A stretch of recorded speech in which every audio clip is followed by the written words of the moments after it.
दोस्तों हम ये देखते हैं कई बार कि किसी के चाहे वो शादी का मौका हो, शायद घर में पार्टी हो या कहीं और पार्टी हो, तो लोग जी भर के खा लेते हैं, बल्कि बहुत ज़्यादा खा लेते हैं और फिर उनके साइड इफेक्ट भी झेलने पड़ते हैं, चाहे वो किसी भी तरह के हों। लेकिन कई स्थितियां ऐसी देखने को सुनने को मिल सकती है जहां पर किसी की फेवरेट डिश हो, फूड हो, या कोई आइसक्रीम हो, कोई गुलाब जामुन हो, शुगर का प्रोडक्ट क्यों ना हो, पर वो उनको खूब जोर डालें, खूब हम कहें, एक दो लोग से ज्यादा मिलकर लोग कहें तो भी वो नहीं खाते हैं। तो जब वो नहीं खाते हैं और हम ये देखते हैं कि उनका वजन भी कम हो रहा है और वो किसी के खिलाने पे नहीं खा रहे हैं, बात नहीं कर रहे हैं, पीछे छुड़ा रहे हैं, तो दोस्तों ये स्थिति एक साइकोफिजियोलॉजिकल डिसऑर्डर में काउंट की जाती है, जिसे एनोरेक्सिया नर्वोसा कहा जाता है। ये एक प्रकार का ईटिंग डिसऑर्डर है। ये 14 से 18 आयु वर्ष में डेवलप होता है। जनरली फीमेल्स में ये ज्यादा पाया जाता है कंपैरेटिवली मेल के। दोस्तों इस डिसऑर्डर में जनरली होता क्या है, इसमें जिस भी को ये होता है, पेशेंट जो इसका होता है, उसको ये भय हो जाता है और या फोबिया उसमें बन जाता है, डेवलप हो जाता है कि मैं अगर कुछ भी एक्स्ट्रा खाऊंगा या खाऊंगी तो मेरा वजन बढ़ जाएगा, मेरा शेप बदल जाएगा, मैं अजीब सा लगूंगी या लगूंगा। तो ये स्थिति उसमें उत्पन्न हो जाती है। इसी को एनोरेक्सिया नर्वोसा कहा जाता है। अगर हम इसके टाइप्स की बात करें तो इसमें 2 टाइप जनरली पाए जाते हैं, जिन्हें एक तो पहला जो टाइप मैं बताऊंगा आपको रिस्ट्रिक्टिव टाइप होता है। इसमें क्या होता है कि व्यक्ति जिसको ये प्रॉब्लम होती है, जिसे हम पेशेंट कह सकते हैं, वो अपने आप खुद ही रिस्ट्रिक्शंस लगा लेता है, खुद पर ही रोकथाम करने की कोशिश करता है। यानी कि वो ना तो किसी माहौल में ऐसे में जाता है जहां उसको अधिक खाना पड़े, जहां किसी शादी या पार्टी या किसी और घर में वो अटेंड करता है जहां उसको उसकी इच्छा से ज्यादा बढ़ करके खाना पड़े। तो वो ऐसी प्रोग्राम या ऐसे माहौल में ही नहीं जाता कि वो अपने आप में ज्यादा खाए या अपनी इच्छा के विरुद्ध खाए। तो ये स्थिति रिस्ट्रिक्टिव टाइप में आती है, यानी कि व्यक्ति अपनी इच्छा से ही ऐसा माहौल क्रिएट कर लेता है कि वो खाना कम से कम खाए या न के बराबर खाए। दूसरी जो इसकी टाइप होती है वो है विंज या पर्ज टाइप का। तो इसमें जब व्यक्ति अगर किसी भी वजह से खा लेता है, किन्हीं कारणों के चलते अगर उसे खाना पड़ सकता है, तो फिर वो उस खाने को, आप सरप्राइज करेंगे, उस खाने को वो बाहर निकालना चाहता है और उस बाहर निकालने के लिए वो अलग अलग तरीके अपनाता है। जैसे अगर वो रात को आप देखेंगे तो वो मुंह में उंगलियां डाल करके उल्टियों के जरिए के जरिए उस खाए हुए पदार्थ को बाहर निकालने की कोशिश करता है। या वो आधी रात को एक्सरसाइज करता हुआ देखा जा सकता है कि कैसे भी करके वो जितना एक्स्ट्रा खाया है और वो जो फैट या कैलोरी इकट्ठी हुई है उसको बर्न करने की कोशिश करेगा, या फिर वो मेडिसिन का सहारा लेगा। तो ये एक स्थिति उसमें होती है जिसे बिंज टाइप कहा जाता है या पर्ज टाइप का एनोरेक्सिया नर्वोसा कहा जाता है। दोस्तों जब आप देखते हैं, हम साइकोलॉजी में उसी को साइकोलॉजिकल डिसऑर्डर में काउंट करते हैं जिसमें क्रॉनिक वे में वो होता है, यानी कि लगातार वो प्रॉब्लम चलती आ रही होती है। तो ये स्थिति जब लगातार व्यक्ति अवॉइड करता है, खाने को नहीं खाता है, तो उसमें बहुत सारे फिजिकल और साइकोलॉजिकल जो है सिम्टम देखने को मिल सकते हैं।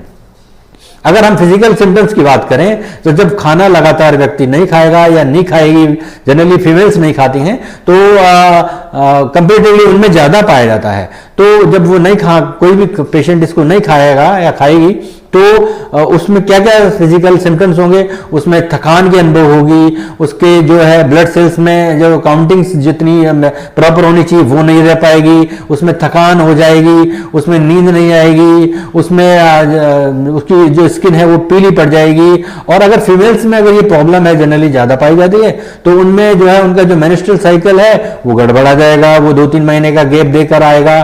तो इस स्थिति में उनमें बहुत सारे ऐसे फिजिकल सिम्टम्स देखने को मिलेंगे जो उसको हॉस्पिटलाइज करने की स्थिति में ला देंगे।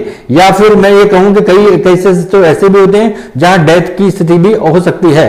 तो ये प्रॉपर ध्यान रखने की जरूरत है। जहां तक हम साइकोलॉजिकल सिम्टम्स की बात करेंगे तो ऐसे पेशेंट में सोशल फोबिया डेवलप हो जाता है। फर्स्ट थिंग इज कि उसमें अगर वो कहीं जाएगा ही नहीं, बचने की कोशिश करेगा, घर में किसी के पास बैठेगा नहीं, घुले मिलेगा नहीं, और खाना खाने से पूरी तरह बचाएगा अपने आप को, बॉडी में खाने की खुराक ही नहीं जाने देगा, जितनी रिक्वायरमेंट होती है बॉडी को वो ही नहीं जाने देगा, तो उसमें डिप्रेशन डेवलप हो जाएगा।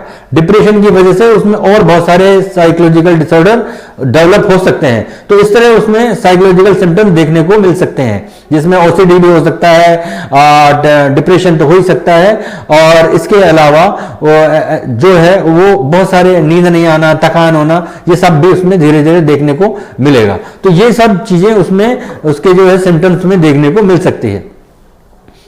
एनोरेक्सिया नर्वोसा होने के रीजन क्या है? तो पहला रीजन अगर मैं बताऊं तो इसमें जेनेटिकल रीजन है। जब जीन्स में परिवर्तन होता है तब भी पेशेंट में ऐसा होता है कि वो खाने के प्रति उसमें रुचि कम होती है, धीरे धीरे वो खाना कम कर देता है। और जिनमें जेनेटिकली ये होता है, जिनके पेरेंट्स को होता है, तो उनमें तो ये होने के चांस होते ही हैं, और उनमें थोड़ा सा ये डेंजरस भी हो सकता है।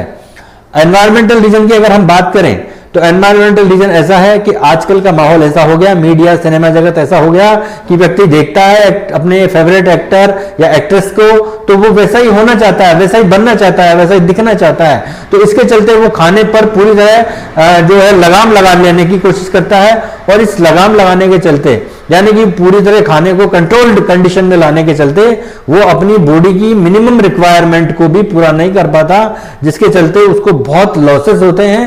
तो ये एनोरेक्सिया नर्वोसा में कन्वर्ट हो जाता है। तो इस तरह इसके एनवायरमेंटल रीजन भी हो सकते हैं, और साइकोलॉजिकल रीजन तो है ही कि आदमी एक को देख के, मॉडलिंग देख के दूसरे को प्रेरित, अपने आप को मोटिवेट करता है, या अपने आप को डायरेक्शन देने की कोशिश करता है कि यार मैं भी ऐसा दिखूं तो कितना अच्छा रहेगा।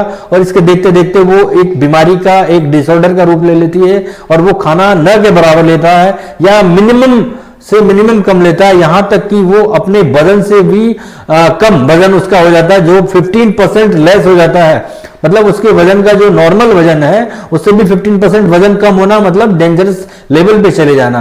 तो ये स्थिति हो जाती है जहां पर उसकी बोन्स दिखने लगती हैं, उनका वेट कम हो जाता है। पैर ऊपर कर लो तो पैरों में सूजन आ सकती है, और अगर चलने की कोशिश करे तो वो चक्कर खा के गिर भी सकता है। तो इस तरह उसमें कई सारे जो है प्रॉब्लम क्रिएट हो सकते हैं। अगर हम इसकी ट्रीटमेंट की बात करें दोस्तों, इसमें सबसे ज्यादा जरूरत तो काउंसलिंग की होती है कि उसको काउंसलिंग प्रॉपर मिलने, और ये काउंसलर या साइकोलॉजिस्ट ही दे सकता है उसको कि भाई आप खाना नहीं खा रहे हैं तो क्यों नहीं खा रहे हैं, आपने क्या सोच बना रखी है, और इसके चलते आपको क्या प्रॉब्लम हो सकती है। और वो उसको अपने साइको सेशन में, जो साइकोथेरेपी के सेशंस होते हैं उसमें वो उसको साइकोलॉजिकली उसको ट्रीट करेगा, सेशंस देगा, और उसको ठीक करने का प्रयास करेगा। इसके अलावा जो eating specialist eating disorder specialist होते हैं वो भी उसको अपने तरह से गाइड कर सकते हैं, काउंसलर्स कर सकते हैं। और अगर इसके बाद भी वो अगर अपने आप को नहीं बदलता है तो उसको हॉस्पिटलाइज भी होना पड़ सकता है, और हॉस्पिटलाइज होने में भी उसको 2-3 महीने रहना पड़ सकता है। तो दोस्तों ये आपको ध्यान देने की जरूरत है, और मैं उम्मीद करूंगा कि मेरे इस वीडियो को और इस जानकारी को आप सब लोगों तक शेयर करेंगे, क्योंकि एक आम चलन हो गया है, लोग जीरो फिगर रखने के चक्कर में अपने आप को कम से कम कैलोरीज, अपने आप को कम से कम जो बॉडी को जितनी रिक्वायरमेंट आयरन, मिनरल और जो जितने जो होते हैं प्रोडक्ट, वो कम से कम देने की कोशिश करते हैं, और एक्सरसाइज बहुत ज्यादा करने लगते हैं, बिना किसी एडवाइस के डाइट प्लान लेने लगते हैं। तो ये ऐसा नहीं होना चाहिए। अगर वो ऐसा करेंगे तो एनोरेक्सिया नर्वोसा में ये प्रॉब्लम कन्वर्ट हो जाएगी, जिसके न केवल फिजिकल सिम्टम्स दिखने लगेंगे बल्कि साइकोलॉजिकल सिम्टम्स भी दिखने लगेंगे, जो उसको नई प्रॉब्लम में ढकेल देंगे। तो दोस्तों मेरा वीडियो आज का यहीं तक था। अगर कोई जानकारी चाहिए तो आप कमेंट जरूर करिए, पर मेरे इस वीडियो को शेयर जरूर करिए ताकि ये जानकारी सब लोगों तक पहुंचे। धन्यवाद दोस्तों, नमस्कार।